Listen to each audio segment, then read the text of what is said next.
4వ అధ్యాయము 24వ వాక్యం. యూఫ్రాటీసు నది అవతల తిప్సాహు మొదలుకొని గాజా వరకును నది యువతలనున్న రాజులందరి మీదను అతనికి అధికారం ఉండెను. అతని కాలమున నలుదిక్కుల నెమ్మది కలిగి ఉండెను. సొలొమోను గారి కాలమున తూర్పు, పడమర, ఉత్తరము, దక్షిణమున నలుదిక్కుల సమాధానం, నెమ్మది కలిగి ఉంది. సొలొమోను కాలమున నలుదిక్కుల నెమ్మదిగా ఉందంట. తూర్పు, పడమర, ఉత్తరము, దక్షిణము, ఈస్టు, వెస్టు, సౌత్, నార్త్, 4 దిక్కులు కూడా ఎలా ఉన్నాయి అంటే మరి నెమ్మదిగా ఉంది. నెమ్మది లేదు కొందరికి, నెమ్మది ఉండదు కొందరికి, నెమ్మది రాదు కొందరికి, నెమ్మది పోయిద్ది కొందరికి. ఒక 5 నెమ్మదులు మనం ధ్యానం చేద్దామన్న 5 నెమ్మదులు. సొలొమోను గారి కాలంలో నలుదిక్కుల నెమ్మది ఉంది. సొలొమోను గారికి 4 పేర్లు ఉన్నాయి బైబిల్లో.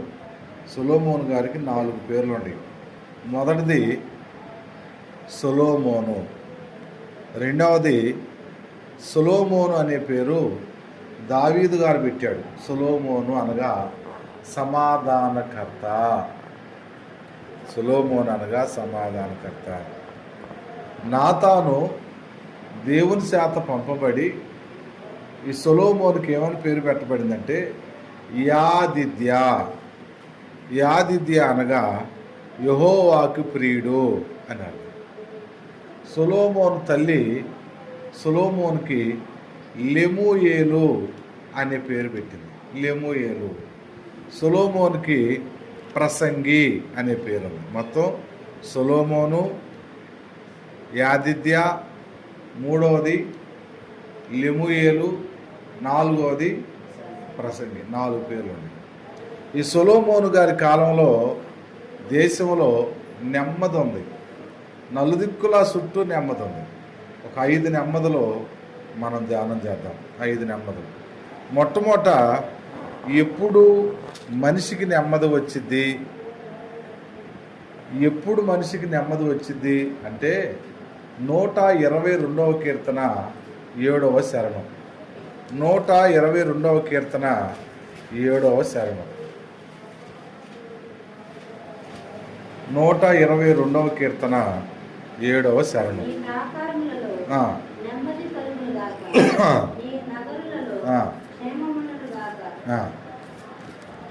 చదువాము ఇంకా 6వ వాక్యం చూడమ్మా ఒకసారి. యెరూషలేము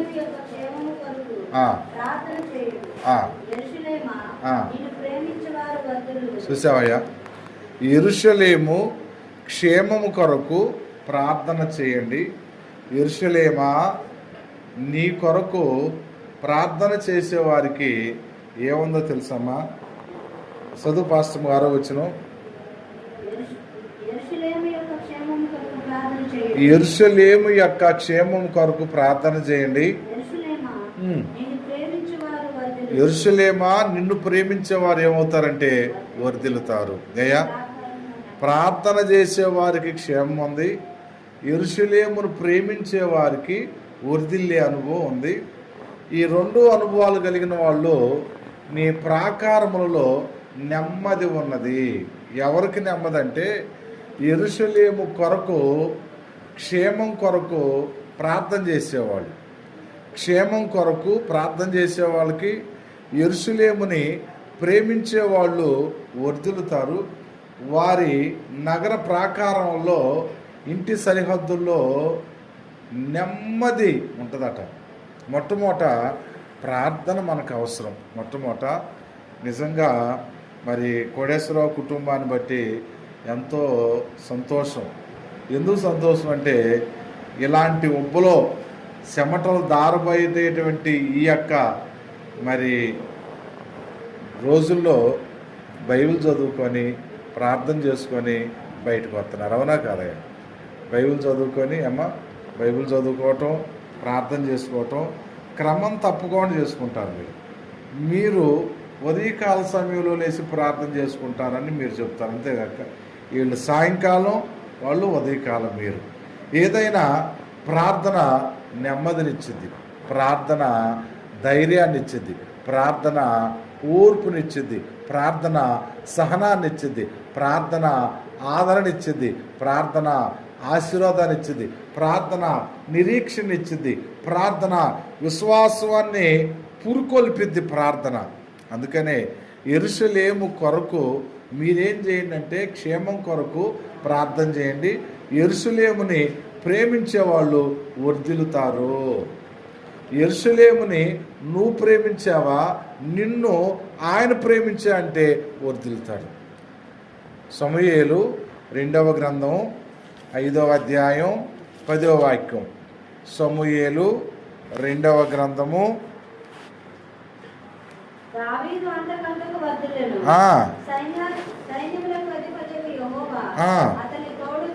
చూసావయ్యా? సమూయేలు 2వ గ్రంథము 5వ అధ్యాయము 10వ వచనం. దావీదు అంతకంతకు వర్ధిలెను, సైన్యములకు అధిపతి యెహోవా అతనికి తోడుగా ఉండెను. దావీదు గారు వర్ధిల్లాడు. కారణం ఏంటంటే సైన్యములకు అధిపతి యెహోవా అతనికి ఏమయ్యాడు? తోడుగా ఉన్నాడు, వర్ధిల్లాడు. ఎవరు వర్ధిల్లుతారు అంటే దేవుడు తోడుగా ఉన్నవాళ్ళు వర్ధిల్లుతారు. ఎవరు వర్ధిల్లుతారు అనంటే 92వ కీర్తన 13వ శరణం. 92వ కీర్తన 13వ శరణం చూడండి. యెహోవా మందిరములో నాటబడిన వారై. చూసావయ్యా?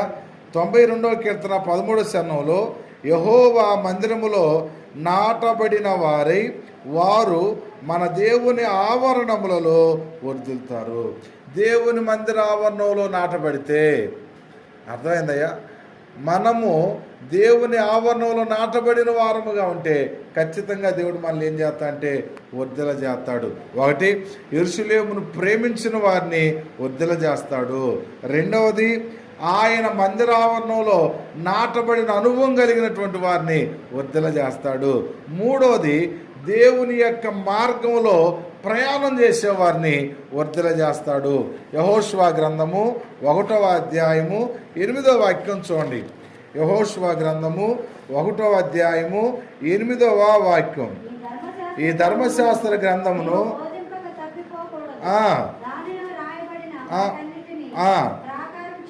వాటన్నిటి ప్రకారము చేయుటకును జాగ్రత్త పడినట్లు దివారాత్రము దాన్ని ధ్యానించినలా. చూసావయ్యా? నీ మార్గం ఏం చేస్తావంటే వర్ధిల్లా చేసుకుంటావు. మొట్టమొదట ఎక్కడ నెమ్మది వచ్చిందంటే యెరూషలేము క్షేమం కొరకు ప్రార్థన. యెరూషలేము ప్రేమించి అనుభవం కలిగినటువంటి వారికి నీ ప్రాకారాలలో నెమ్మది కలుగునుగాక. నెమ్మది. ఈరోజు మనం ప్రార్థన అనుభవం ఉండాలి, దేవుని యొక్క సన్నిధిని ప్రేమించే అనుభవం ఉండాలి. రెండవది, ఒకటి నెమ్మది. రెండవది, నెమ్మది మనకి ఎప్పుడు వచ్చింది అని అంటే 94వ కీర్తన 19వ వాక్యం చూడండి. 94వ కీర్తన 19వ.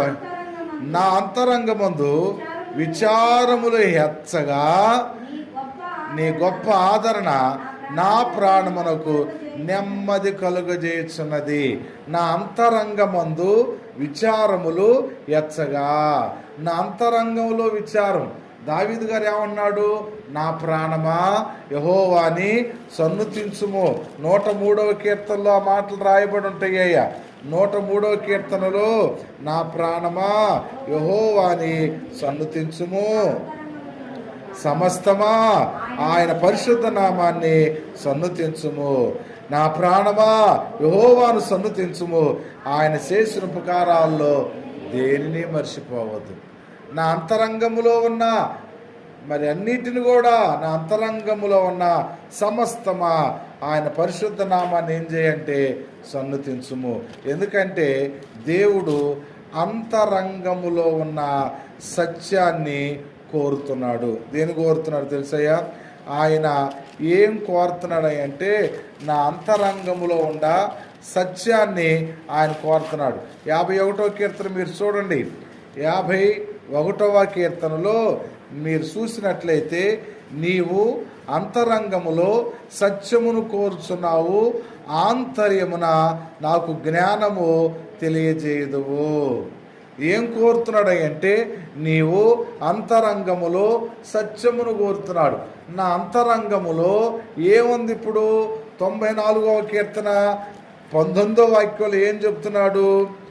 నా అంతరంగమందు విచారములు ఎచ్చుగా ఉన్నాయ్యా. విచారంగా ఉన్నానయ్యా, దిగులుగా ఉన్నానయ్యా, బాధగా ఉన్నానయ్యా, బలహీనంగా ఉన్నానయ్యా, ఆర్థికంగా ఉన్నానయ్యా, ఆలోచనలో కృంగిపోతున్నానయ్యా. నా అంతరంగంలో ఉన్నాయన్నీ ఈ విధంగా ఎచ్చుగా ఉంటే నీ గొప్ప ఆదరణ నా ప్రాణానికి ఏం చేసిందంటే నెమ్మది కలుగజేసింది. మరియమ్మ గారు యేసుక్రీస్తు ప్రభువుని ఎత్తుకొని వెళ్ళటానికి, సుగంధ ద్రవ్య పరిమళాలు ఆయన పూయటానికి తెల్లవారకు మునిపే ఆదివారమున ఇంకా ఆయన సమాధి చేయబడిన స్థలానికి వచ్చినప్పుడు ఆయన ఉంచబడినటువంటి సమాధి రాయి దొర్లించబడినట్టు మరి ఆమెకి విచారం కృంగిపోయింది, దిగులుగా ఉంది, ఎవరో ఎత్తుకుపోయారని ఆవేదనలో ఉంది. ఆయన గొప్ప ఆదరణ. మరియా ఎప్పుడైతే ఆ మాటలో ఆదరణ ఉంది, ఆ మాటలో ధైర్యం వచ్చింది, రబ్బూని విశ్వాసం, ఆనందం, గొప్ప బలం, నీ గొప్ప ఆదరణ నాకేం కలిగింది అంటే నా ప్రాణానికి నెమ్మది కలిగింది. ఒకటి, ప్రార్థన చేసిన వారికి, దేవుని సన్నిధిని ప్రేమించిన వారికి నెమ్మది ఉంది. రెండవది, ఆయన మనల్ని ఆదరించేటువంటి విషయంలో మనకు నెమ్మది ఉంటుంది. నిజంగా ఏ మనుషుడు కూడా ఆదరించలేడు. తల్లి తన బిడ్డలను ఆదరించినట్లుగా దేవుడు మనల్ని ఏం చేస్తాడంటే ఆదరిస్తున్నాడు, పోషిస్తున్నాడు, బలపరుస్తున్నాడు, నడిపిస్తున్నాడు, కృప చూపిస్తున్నాడు. అన్ని విషయాల్లో నేనుండాను అని చెప్తున్నాడు. ఈరోజు ఏంటో తెలుసయ్యా, 4:35 మెలకు వచ్చింది. ఎందుకనంటే శనివారం రాత్రి శుభ్రంగా అసలు నిద్రపోలా. 1 గంటకి నీళ్ళు వచ్చినాయి, మరి 3 గంటల వరకు నీళ్లు పెట్టి 4:30 వరకు ప్రార్థన చేసుకుంటా ఉన్నా. 4:30 వరకు ఆ సమయంలో పడుకున్నా. మళ్ళీ ఆరాధనకి శనివారం ఉపవాస ప్రార్థనకి వెళ్ళాం, సాయంకాలం ఉపవాస ప్రార్థనకి వెళ్ళాం. వాక్యాన్ని సిద్ధపడి కొంచెం పెద్దలాడు పడుకున్నట్టు అనిపించినా 4:35కి లేచాను. ఫస్ట్ బస్సు సమయం సాలదు అని అనుకున్నా. బడలిగ్గా ఉందిగా, ఉపవాసాల్లో ఉన్నాం కదా, ఏముందిలే అనే మనసు ఉంది. వారానికి ఒకసారి సంఘానికి వెళ్ళి వాక్యాన్ని చెప్పాలి. వారానికి ఒకసారి వెళ్ళు. ఎక్కడెక్కడే కాదు, ఉన్నటువంటి స్థిరంగా దగ్గరగా ఉన్నాయి కాదు, దూరంగా ఉన్న సంఘాలకు వెళ్ళి దర్శించి బలపరిచి సంఘ ఆరాధనలో వాళ్ళని ఆత్మతో నింపి నడిపించి దేవునితో తిప్పాలి. బయలుదేరు. తర్వాత బస్సు వెళ్తుందేమో 5:10 అయింది. 5:06 నిమిషాలకి బస్సు వెళ్తుంది. 5:10 దాటిపోయింది. నేను బయలుదేరాలి, బట్టలు వేసుకోవాలి, బయటికి రావాలి, రోడ్డు మీదకి రావాలి. అయినా నువ్వు వెళ్ళు, బస్సు పోదు. అలాగ బస్సు గబగబా వెళ్ళి రోడ్డు మీద నిలబడి ఊడ్చే అని అడిగి, బాగా బస్సు ఎందుకు వెళ్ళలేదండి, ఇప్పుడే వచ్చాను నేను అన్నాడు. అలా బస్సు వస్తానే ఉంది. చిన్న విషయాల్లోనే ఇంత ఆదరణ, ఇంత ధైర్యం, ఇంత ప్రోత్సాహం, దేవుడే మాట్లాడి చేయబట్టుకొని నడిపిస్తున్నట్టుగా ఉంటే మరి నా అంతరంగములో విచారములు ఎచ్చగా నీ గొప్ప ఆదరణ నాకేం కలిగించిందంటే నెమ్మది కలిగించింది. ఆయన మాట్లాడుతున్నాడు, ఆయన ధైర్యపరుస్తున్నాడు, ఆయన స్థిరపరుస్తున్నాడు, ఆయన నడిపిస్తున్నాడు. ప్రతిదీ జరగబోయేది జరుగుతుంది ఉన్నట్టుగానే చూపిస్తున్నాడు. కాబట్టి నెమ్మది ఆయనే. మొదటిది ఏంటయ్యా? ప్రార్థన చేస్తే నెమ్మది, ప్రేమిస్తే నెమ్మది. రెండోది ఏందయ్యా? ఆయన గొప్ప ఆదరణే మనకి నెమ్మది. మూడోది ఏమిటి అనంటే 119వ కీర్తన 119వ కీర్తన 50వ వచనం. 119వ కీర్తన 50వ వచనం.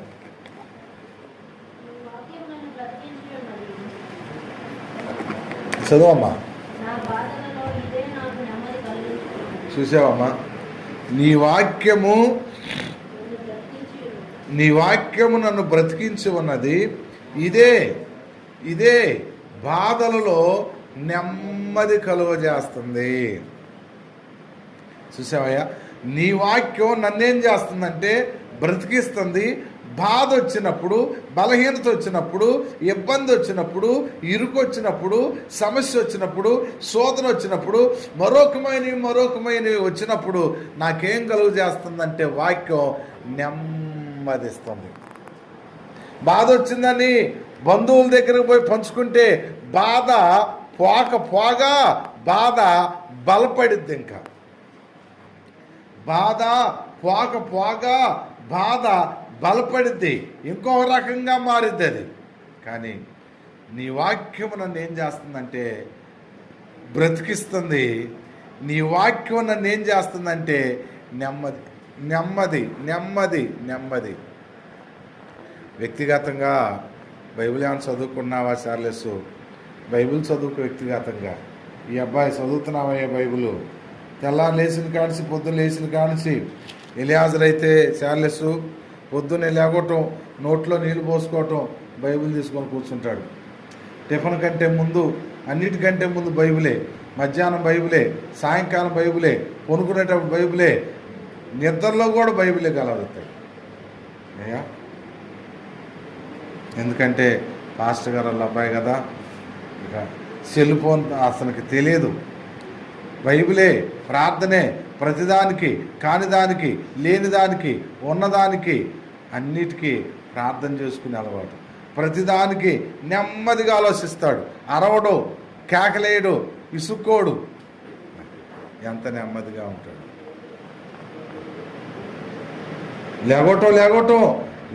లేగోటం బైబిలే. మరి అట్లా చేస్తున్నావా చార్లెస్? నా అబ్బాయి కూడా అంతే, చిన్న అబ్బాయి కూడా అంతే. బైబిలే.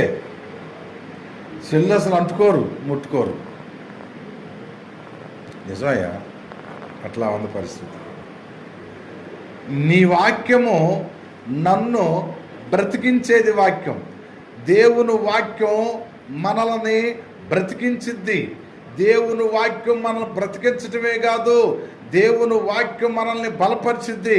దేవుని వాక్యం మనకి మార్గం చూపించింది. దేవుని వాక్యం మనల్ని ఆదరణ కలిగే విధంగా నడిపించింది. దేవుని యొక్క వాక్యం మనల్ని ఉన్నతమైనటువంటి స్థితిలోనికి తీసుకుపోయేది దేవుని యొక్క వాక్యం.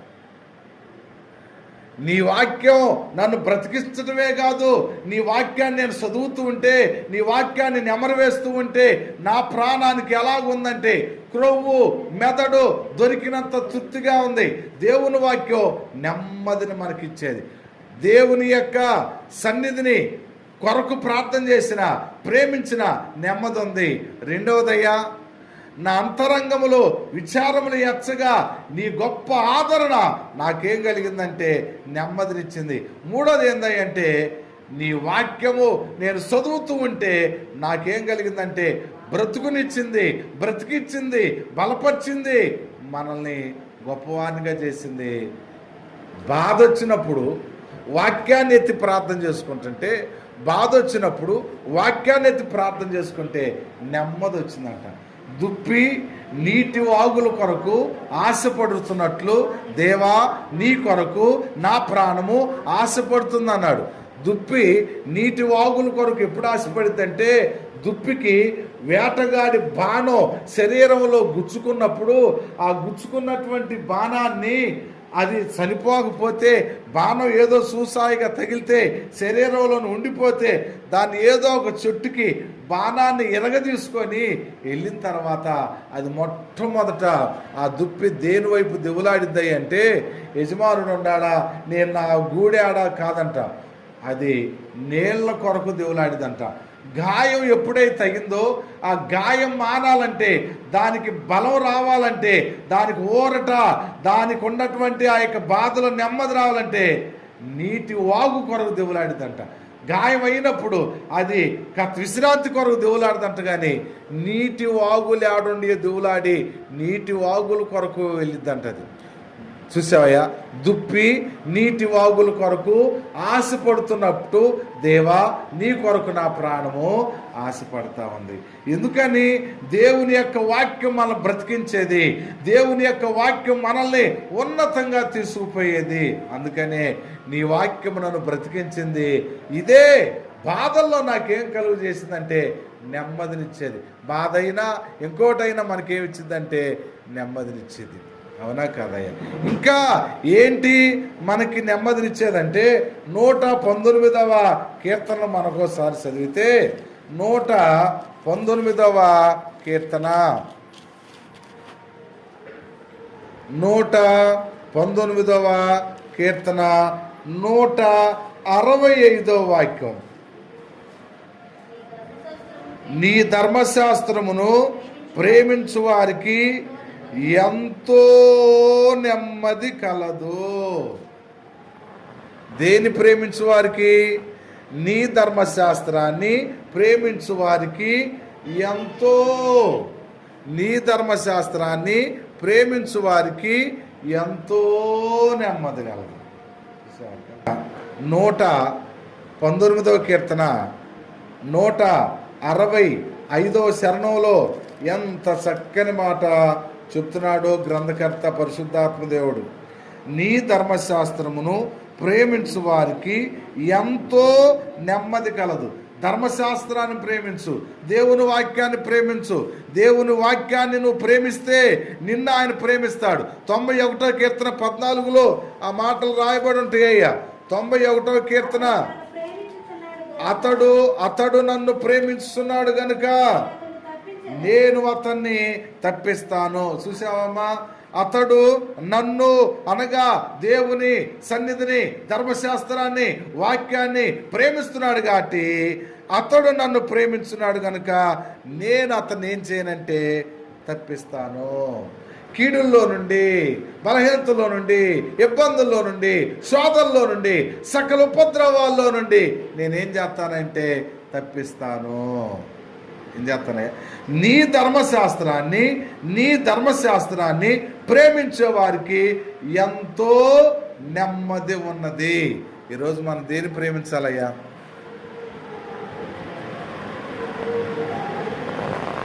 లోకం కంటే విలువైంది దేవుని యొక్క వాక్యం.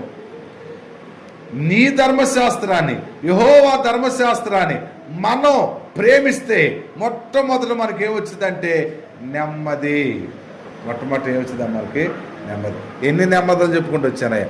మొదట ప్రార్థన చేస్తే నెమ్మది, రెండవది ఆయన ఆదరణే నెమ్మది, మూడవది నీ వాక్యమే నాకు నెమ్మది, నాలుగవది నీ ధర్మశాస్త్రాన్ని ప్రేమిస్తే నాకు నెమ్మది, ఐదవది రెండవ దినవృత్తాంతాల గ్రంథం, రెండవ దినవృత్తాంతాల గ్రంథం 14వ అధ్యాయం, రెండవ దినవృత్తాంతాల గ్రంథం 14వ అధ్యాయం 7వ వాక్యం. అతడు యోదావారికి ఇలాగు ప్రకటన చేసెను, మన దేవుడు యెహోవాను మనము ఆశ్రయించినందున ఆయన మన చుట్టూను నెమ్మది కలుగజేసి ఉన్నాడు. 14వ అధ్యాయం 7వ వాక్యంలో అతడు యోదావారికి ఇలాగున ప్రకటన చేసెను, మన దేవుడైన యెహోవాను మనము ఆశ్రయించినందున ఆయన మన చుట్టూను నెమ్మది కలుగజేసి ఉన్నాడు. ఆయన్ని ఆశ్రయించినందువలన ఆయన మన చుట్టూ నెమ్మది కలుగజేసి ఉన్నాడు. నిజమన్నా, నెమ్మది కలుగజేసి ఉన్నాడు. ఆశ్రయించటం వల్ల ఆయన మనం ఆశ్రయిస్తాం. ఎవరిని మనం ఆశ్రయిద్దాం? మీరు ఒకటే చెప్తారు, ఎంత తప్పుండా దేవుణ్ణి అడుగుతున్నామయ్యా. దేవుణ్ణి ఆశ్రయిస్తే, దేవుణ్ణి అడిగితే ఖచ్చితంగా దాంట్లో మనకేమిస్తా అంటే నెమ్మది దేవుడు మనకిస్తాడు. ఇవ్వవలసిన మా నిజమే, దాంట్లో ఏమిస్తాడంటే నెమ్మది ఇస్తాడు. వారు మనం చూడగానే వారికి దయ పుట్టే విధంగా దేవుడే ఏం చేస్తాడు, మనసులను మారుస్తాడు. మనం ఎవరిని ఆశ్రయించాలి, వారిని వారిని వారిని ఆశ్రయించొద్దు. 118వ కీర్తన 9వ వాక్యంలో ఒక మాట రాయబడి ఉంటుంది. 118వ కీర్తన 9వ వాక్యంలో ఒక మాట రాయబడి ఉంటుంది. రాజులను నమ్ముకొనుట కంటే, రాజులను నమ్ముకొనుట కంటే యెహోవాను ఆశ్రయించుట మేలు. 8వ వాక్యం, మనుషులను నమ్ముకొనుట కంటే. మనుషులు నమ్ముకోవద్దు. మనుషులు రకరకాలైన స్వభావాలు, పెట్టిన రోజు ఆనందభరితంగా ఉంటారు, పెట్టని రోజు వికారంగా ఉంటుంది ఆ మనసంతా. మనుషులను నమ్ముకొనుట కంటే యెహోవాను ఆశ్రయించుట మేలు. రాజులను, ఉన్నతమైన వాళ్ళని, డబ్బున్న వాళ్ళని, బలం కలిగిన వాళ్ళని, మాటకారి కలిగిన వాళ్ళని, ఈ సమస్యకి అయినతే పరిష్కారం చేస్తాడేమో అనుకునే వాళ్ళని నమ్ముకునే కంటే యెహోవాను ఆశ్రయించుట మేలు. యెహోవాను ఆశ్రయించుట మేలు. మరి ఎవరిని ఆశ్రయిస్తామయ్యా? మనుషుల్ని నమ్ముకోవద్దు, రాజులు నమ్ముకోవద్దు. ఎందుకనంటే బలం కలిగిన వాళ్ళని, వాళ్ళు ఈ ఆపద చెంద ఆదుకుంటారేమో అనుకుంటా. ఆపద కాదు కదా, అసలు ఇంటి దరిదాపులు కూడా రారు వాళ్ళు. అసలు అంటుకోరు, ముట్టుకోరు, పట్టించుకోరు. మనకి అవగాహన అంటే ఆయనని ఆశ్రయిస్తే మనకి ఆయన కృప ఎప్పుడు తోడుగా ఉంటుంది. ఆపత్కాలములో ఆయన నమ్ముకొనదగిన సహాయకుడు. ఏ సమయంలోనైనా ఆయన విడువని దేవుడు, ఎడబాయిన దేవుడు, ఆయన మనల్ని నడిపించే దేవుడు. ఆయన మనల్ని రెక్కల కింద భద్రపరుచుకొని క్షేమ సురక్షిత ఆరోగ్యాన్ని కలుగు చేసేవాడు. కాబట్టి యెహోవాని ఆశ్రయించటం వల్ల వారికి ఏం కలిగింది అంటే నెమ్మది కలిగింది. వారి చుట్టూ నెమ్మది కలిగింది. ఈరోజు మనం ఎవరిని ఆశ్రయించాలంటే దేవుణ్ణి ఆశ్రయించాలి. దేవుణ్ణి ఆశ్రయించు. ఏ విషయానికైనా నీవు తప్ప నాకెవరున్నారయ్యా, నీవు తప్ప నాకెవరున్నారయ్యా, నీవు తప్ప నాకెవరున్నారయ్యా అని ప్రార్థన చేయి. ఆయన కృప చూపిస్తాడు, మాట్లాడతాడు, ధైర్యపరుస్తాడు. ఆయన మనల్ని ముందుకి నడిపిస్తాడు. ఏ సమస్య వచ్చినా, ఏ 1000 కావాలన్నా, ఏ 2000 కావాలన్నా, ఏ 10,000 కావాలన్నా వాళ్ళు ఇస్తారేమో వీళ్ళు ఇస్తారేమో కాదు. ముందుగా నీవు చేయవలసింది ప్రార్థన చేయి. దేవా నీ సహాయం నాకు కావాలి అని ఆయన వైపు నువ్వు చూడు.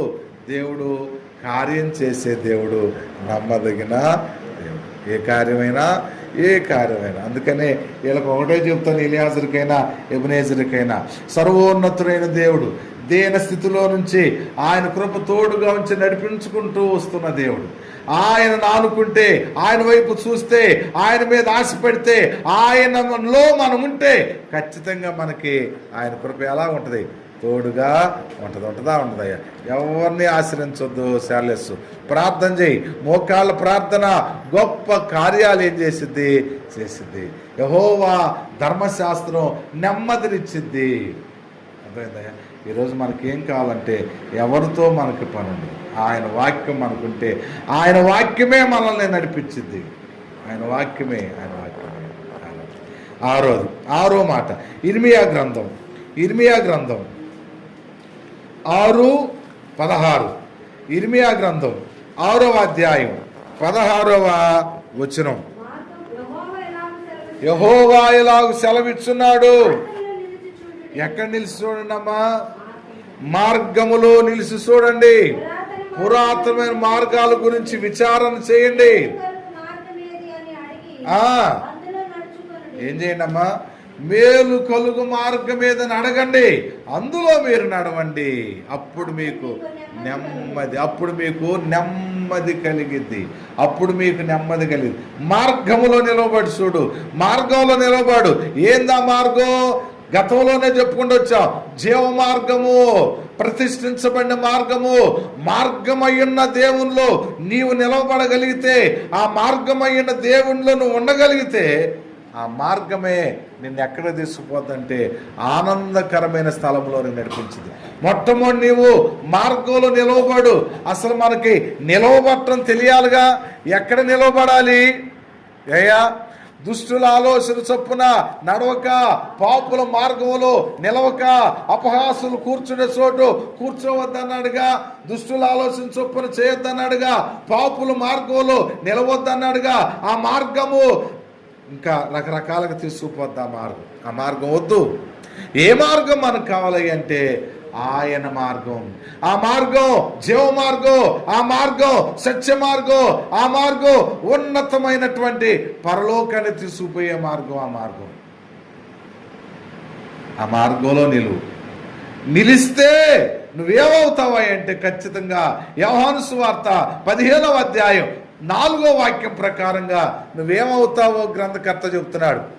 పరిశుద్ధ నాయందు నిలిచి ఉండండి, నాయందు నిలిచి ఉండండి, మీ యందు నేను నిలిచి ఉంటాను. నాయందు నిలిచి ఉండండి, మీ యందు నేనేం చేస్తాను. ఏం చూస్తున్నావు బాబు బంగారం? ఏం చెప్పాను నేను? యోహాను సువార్త 15వ అధ్యాయం 4వ వాక్యం.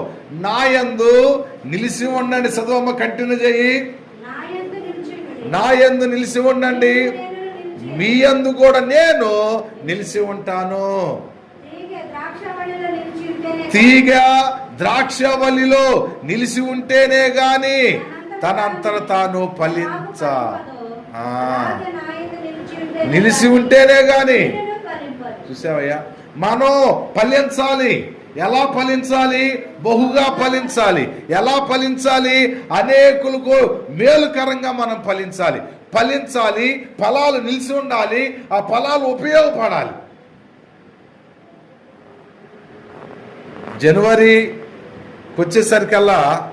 డిసెంబర్ జనవరికి వచ్చేసరికల్లా మామిడి పూత పూయటం ప్రారంభించింది.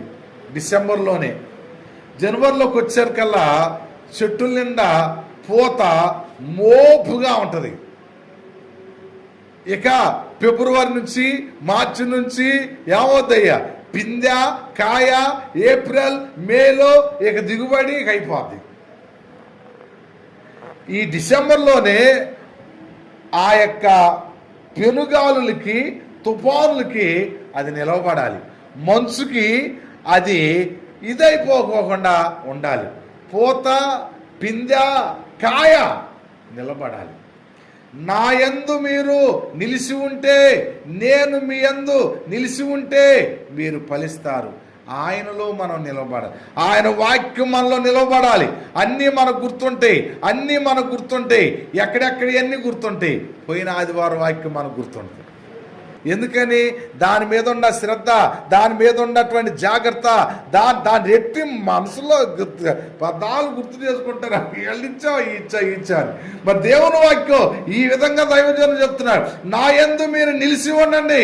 దేవుని యొక్క వాక్యాన్ని మనం నెమరు వేసుకుంటూ ఉంటే, నేను పరుండి నా మనసు మీద నీ వాక్యాన్ని ధ్యానం చేస్తూ ఉంటే నాకు ఏం దొరికిందంటే మెదడు, క్రొవ్వు దొరికినంత తృప్తిగా ఉంది.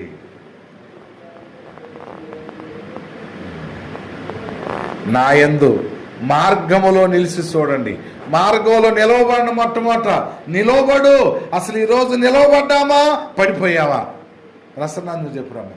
మేము రోజు ప్రేయర్ చేసుకుంటున్నాం అంటున్నారు కదా బాబా. నీకు ప్రేయర్ నిజమే, అందరూ ప్రార్థనే. నిలవబడ్డావా, పడిపోయావా? అపోస్తలుడైన పౌలు గారు కొరింథీ సంఘానికి ఉత్తరం రాస్తూ 10వ అధ్యాయానికి వచ్చి 12వ వచనంలో ఒక మాట చెబుతున్నాడు. కొరింథీలకు రాసిన మొదటి పత్రిక 10వ అధ్యాయం 12వ వాక్యం.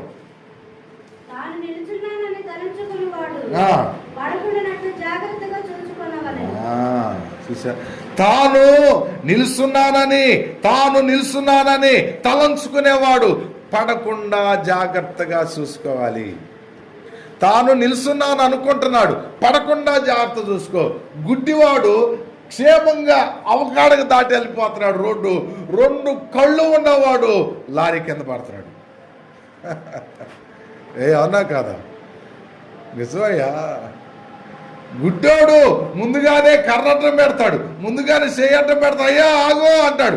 వచ్చినా రాకపోయినా శబ్దంగా ఆగండో అంటాడు. కానీ 2 కళ్ళు ఉన్నాడు పోతానే ఉంటాడు. అవునా కదా? తెలియనోడు బురద జారిద్దామో ముళ్ళొట్టియావో రాళ్ళొట్టియావో అంటాడు. తెలిసినోడు గబగబ పడతాడు, పోర్ల పడతాడు. నిల్చున్నవాడు తాను పడకుండానట్లు జాగ్రత్తగా చూసుకోవాలి కదా. మార్గములో నిలవబడు, మొట్టమొదట నిలవబడిన తను నువ్వేం చేయంటే విచారణ చెయ్యి. ఏది మేలు కలుగు మార్గం అని అడుగు, అప్పుడు అందులో నడు. అప్పుడు మనకేం కలిగిద్దంటే నెమ్మది కలిగిద్ది. సొలొమోను కాలంలో నలుదిక్కుల నెమ్మది కలిగింది. నెమ్మది కలగటానికి కారణం ఏందంటే సొలొమోను దేవుణ్ణి జ్ఞానం అడిగాడు, వివేకం అడిగాడు. ఈ ప్రజలందరినీ పరిపాలించాలంటే నాకు ఈ యొక్కది సాలదయ్యా, అసాధ్యమయ్యా, నీ కృప నాకు, నీ జ్ఞానం నాకు, నీ వివేకం నాకు, నీ సన్నిధి నాకు, నీ నడిపింపు నాకు కావాలని అడిగాడు. కాబట్టి సొలొమోను కాలంలో యుద్ధాలు లేవు, నెమ్మదిగా ఉంది. నెమ్మది లేదు. అందుకనే మార్గంలో నిలబడు, దేవుల్లో నిలబడు, ఆత్మతో అభిషేకించబడి అనుభూలకు రావాలని ప్రార్థన చేసుకుందాం అండి. సొలొమోను కాలములో నలుదిక్కుల నెమ్మది ఉంది. ఇశ్రాయేలు వారు, యోధా వారు, 12 గోత్రాల వారు ఎక్కడున్నారంటే ద్రాక్ష చెట్ల క్రింద, అంజూరపు చెట్ల క్రింద నిర్భయంగా సంతోషంగా ఉన్నారు, నివసించారు. ఈరోజు ఆనందం, ఆరోగ్యం, ఆశీర్వాదం రావాలంటే దైవకృప మనకు. అలాంటి నెమ్మదిని నాకు, నా ఇంట్లో, నా సంఘంలో దయచే ప్రభు అని ప్రార్థన చేసుకుందాండి. దేవుని మాటలు మన హృదయ వినికిడిలో దీవించునుగాక. ఆమేన్.